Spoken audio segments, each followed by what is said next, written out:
আমি দুই এদিন আগতে দেখিবলৈ পালোঁ বা এটা এডুকেশ্যন ডিপাৰ্টমেণ্টৰ তৰফৰ পৰা এটা নটিফিকেশ্যন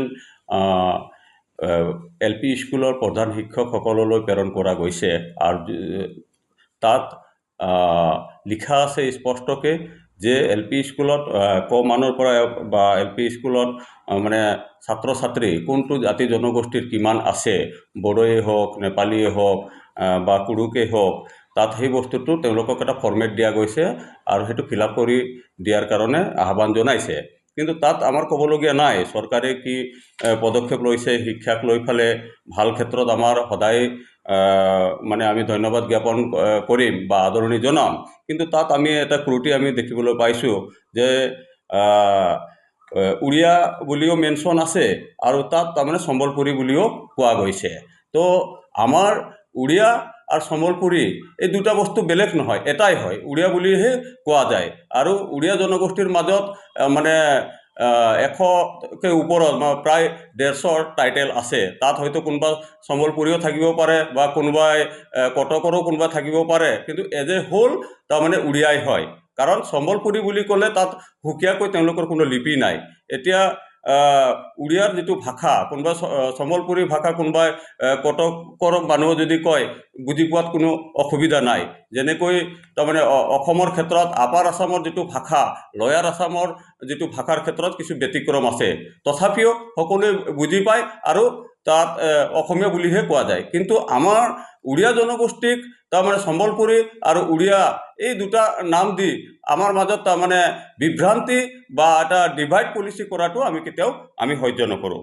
গতিকে চৰকাৰক আমি আহ্বান জনাম, শিক্ষা বিভাগক যাতে নেকি সম্বলপুৰী নকৰে, ডাইৰেক্ট উড়িয়া বুলি ফালে তেওঁলোকৰ ফৰ্মেটত এইখিনি লিপিবদ্ধ কৰক। কাৰণ আগন্তুক দিনত আমি দেখিবলৈ পাইছোঁ অতীতত আমাৰ পুৰুষসকল তেনেকৈ শিক্ষিত নাছিল, কোনো সমাজ ব্যৱস্থা নাছিল। আৰু যেতিয়া চেঞ্চাছ হৈছিলে সেইবোৰ সময়তো যিবোৰ আমোলা বিষয়াসকলে বহুত ভুল তথ্য তাৰমানে যোগান ধৰিলে আৰু তাৰ ফল আমি আজি তাৰিখত ভুগিবলগীয়া হৈছে। গতিকে পুনৰ তেনেকুৱা ভুল যাতে ভৱিষ্যতে নহয় তাৰ বাবে আমি আহ্বান জনাইছোঁ। যোৱা 26 নৱেম্বৰ তাৰিখে অসম চৰকাৰে কেবিনেটত সিদ্ধান্ত লৈছিলে যে 7টা জনগোষ্ঠীয় ভাষাক তাৰমানে প্ৰাথমিক পৰ্যায়ৰ পৰা শিক্ষাৰ এটা ব্যৱস্থা বা প্ৰাথমিক পৰ্যায়ৰ পৰা শিকোৱাৰ এটা ব্যৱস্থা লৈছে। তো এইটোক লৈ আমি আদৰণি জনাইছোঁ। কিন্তু গোটেই মানে বৈশিষ্ট্য থকাৰ পিছতো উড়িয়া জনগোষ্ঠীক কি কাৰণত মানে সেই কেবিনেটৰ সিদ্ধান্তত বঞ্চিত কৰিলে তাৰ বাবে আমি দুখ প্ৰকাশ কৰিছোঁ। আৰু আমি অসমৰ সন্মানীয়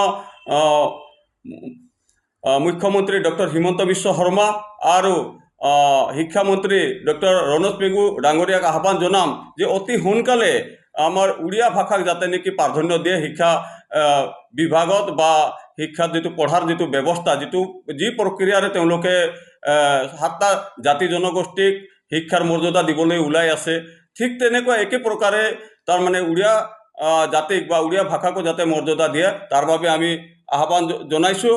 আৰু লগতে আৰু এটা সিদ্ধান্ত কেবিনেটত লোৱা হৈছিল যে আমাৰ উড়িয়া জনগোষ্ঠীৰ মানে যিটো ফেষ্টিভেল নুৱাখাই যিটো পৰ্ব লৈ ফালে সীমিত বন্ধ বা ৰেষ্ট্ৰিক্টেড হলিডে যিটো ঘোষণা কৰা হৈছে তাৰ বাবে আমি অসম চৰকাৰক আমি ধন্যবাদ জ্ঞাপন কৰিছোঁ।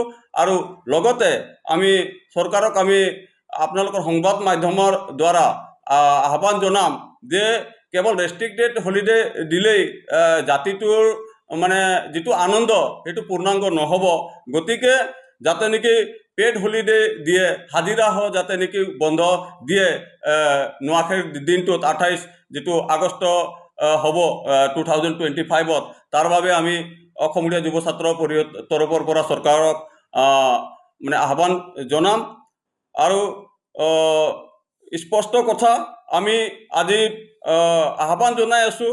আৰু আমাৰ যিখিনি ডিমাণ্ড বা যিখিনি আমাৰ যিটো ফাণ্ডামেণ্টেল ৰাইটছ, যিটো মৌলিক যিখিনি অধিকাৰ, এইখিনি ক্ষেত্ৰত যদি কৃপণালি কৰে চৰকাৰে, তেনেহ'লে আমি আগন্তুক 2025ৰ যিটো জানুৱাৰী মাহৰ যিটো ভোগালী বিহুৰ আগমুহূৰ্তত আমি বিচাৰিছোঁ আমাৰ সমস্যাবোৰ সমাধান হওক, অন্যথা ভোগালী বিহুৰ পিছৰ পৰা আমি হয়তো চৰকাৰৰ বিৰুদ্ধে গণতান্ত্ৰিক আন্দোলন ল'বলৈ আমি মানে বাধ্য হ'ম।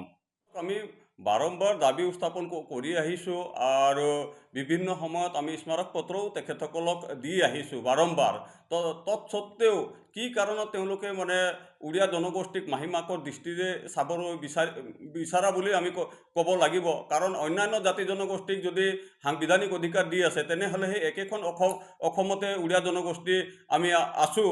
আৰু উড়িয়া জনগোষ্ঠী অসমৰ কাৰণে কি কৰিছে কি কৰা নাই সেইটো মই ক'বলৈ বা আমি ক'বলৈ নাযাওঁ। অসমৰ যিটো অসমীয়া ভাষা যেতিয়া নেকি এটা ষড়যন্ত্ৰত পৰিছিলে বা বেলেগ জনগোষ্ঠীৰ ভাষাত তাৰমানে অসমীয়া বা ৰাজ্যিক ভাষা হোৱাৰ যিটো প্ৰক্ৰিয়া চলিছিলে, সেই সময়ত আমাৰ উড়িয়া জনগোষ্ঠীৰ পূৰ্বপুৰুষ ৰঘুৱা তাঁতী আদিকে ধৰি বহুতো মানে বুদ্ধিজীৱীয়ে অসমীয়া ভাষা ৰক্ষাৰ কাৰণে নিজৰ বলিদান আগবঢ়াইছে। গতিকে আমি অসমীয়া ভাষা মানে জীয়াই থাকক বা আৰু সমৃদ্ধি হওক, এইটো আমাৰ সদায় থাকিব, কিন্তু নিজৰ আমাৰ ঘৰুৱা ভাষা যাতে নেকি জীয়াই থাকে, তাৰ কাৰণে আমি চৰকাৰক বাৰম্বাৰ দাবী জনাই আহিছোঁ। আৰু অতি সোনকালে চৰকাৰে এইখিনিত গুৰুত্ব দিব বুলি আমি আশাবাদী। আৰু যদি গুৰুত্ব নিদিয়ে তেনেহ'লে আমি বাধ্য হ'ম গণতান্ত্ৰিক আন্দোলন কৰিবলৈ। যিকোনো খবৰৰ বাবে যোগাযোগ কৰক 7099017330 লগতে 7099017110 নম্বৰত।